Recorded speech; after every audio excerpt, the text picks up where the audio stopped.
all a happy Thanksgiving and an enjoyable weekend.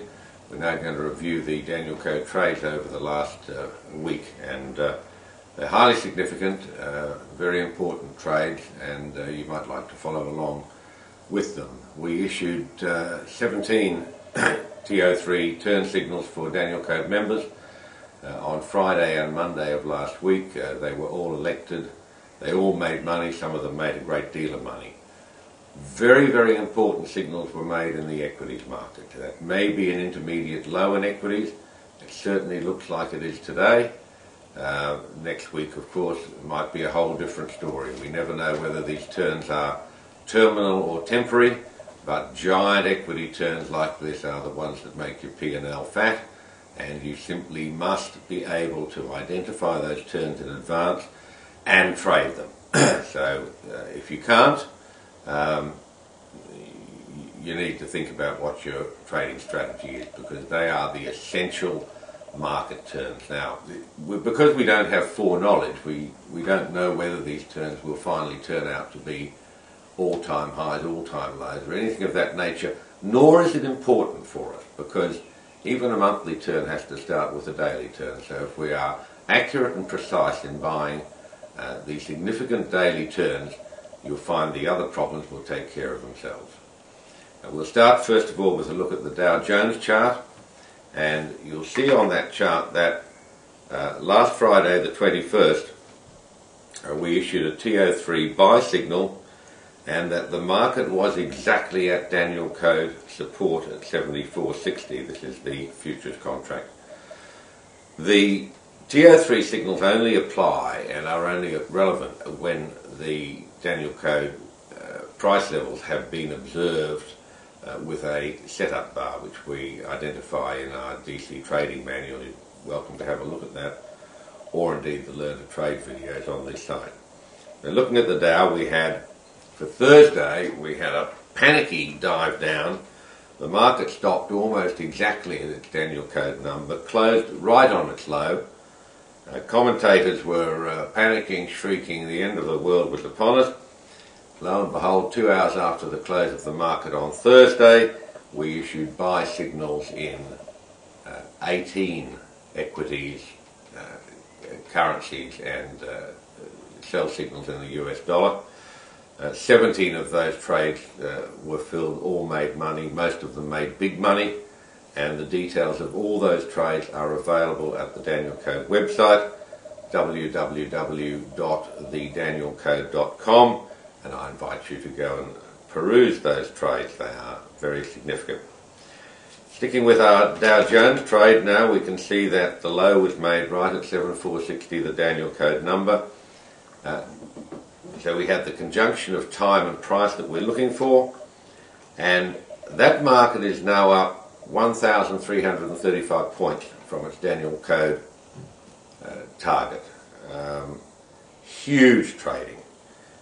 In the next chart, which is the QQQQ, which is the NASDAQ tracking stock, you'll see almost an exact repetition at the Danielcode number of 2518 and the TO3 buy signal for Friday. That stock is now up 4.07, and that's equivalent to about 182 points in the NASDAQ. The next chart is the Russell 2000 index. This is in fact the future chart. You'll see exactly the same thing. The Danielcode number for target was 370. The TO3 buy signal came on the Friday. It made its low almost exactly at the Danielcode number. It's now up over 100 points from that number. In the S&P, you'll see on the next chart that the week before we had the TO3 buy signal for that big reversal bar, which gave us over 100 points in the trade. And in this turn on Friday, we also had the buy signal, but we had it referred from the Dow signal. The Dow and the S&P are very closely correlated. So anytime we get a buy or sell signal in one, or indeed either of the other major indices, it will likely be reflected in the other indices. So with the buy signal in the Dow, the QQQQ and the Russell, you should have been on high alert to see the S&P bottoming at 740.69 was the number we were looking for, It was only a variance of a few ticks, very, very little, and we had the dramatic turn there. And the S&P is now up 156 points from that number. So, you know, there's something approaching $170,000, $180,000 per one contract in those equity markets. It's a huge and significant amount of money. Let's just examine now the next S&P chart, and this is the index, and you'll see that on this question of whether the signals are going to give us temporary or terminal turns, if we look at this chart, which has the fast and the slow stochastic put on them, you'll see that I've marked the points at which the previous TO3 buy signal came, that's that big outside bar, and the new signal in the Dow Jones that was executed in the S&P also. And you'll see that on the slow stochastic, at the previous signal, the market hadn't got to the bottom of its stochastic range, that is, the slow stochastic was still falling, had not got in an oversold position. That tells us that it's likely to give us a shorter term rally. Compare that then to the turn made last Friday, and you'll see that both of the stochastic, the fast and the slow stochastic, were very, very heavily oversold, and that tells us that we're more likely to get a sustainable turn. Now, bear in mind that with all indicators, they all work some of the time and none of them work all of the time. So these are just guides or indications to you. Your real source of reference must be the Danielcode numbers and the TO3 time turns. For those of our friends in gold, we'll now look at the COMEX gold chart. You'll see that we're still sitting on the buy signal issued early last week, and the market is now up $103 from that signal. I just want to point out to you that there was a TO3 sell signal during last week that was not elected, and when we have signals that are not elected, it's often an indication that the market's going to quicken its pace in the original direction it was going. So if you think about it this way, the market, if as in this case a sell signal is issued, that means that the market is ripe for a turn. It's at a Danielcode number, its time sequence and time cycle has run, so in a normal market we would expect that reversal to take place.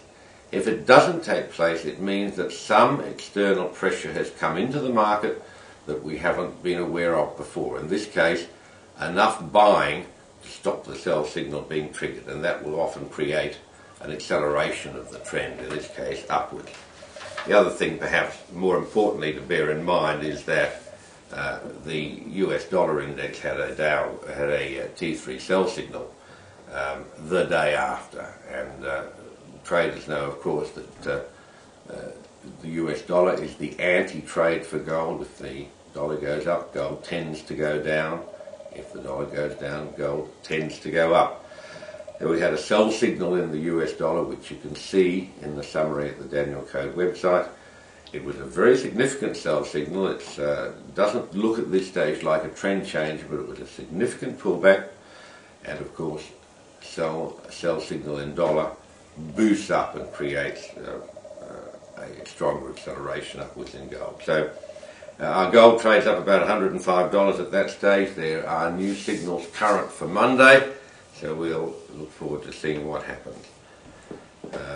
All 17 of these winning trades are available at the Danielcode website. I do encourage you to look at them.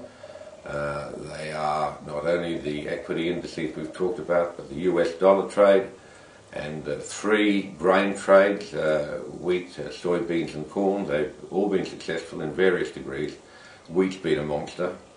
And of course we had a number of forex trades included in that package, which were nicely successful as well.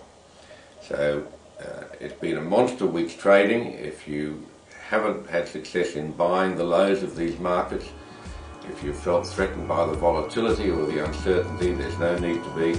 The Danielcode knows it all and is available there for you to see.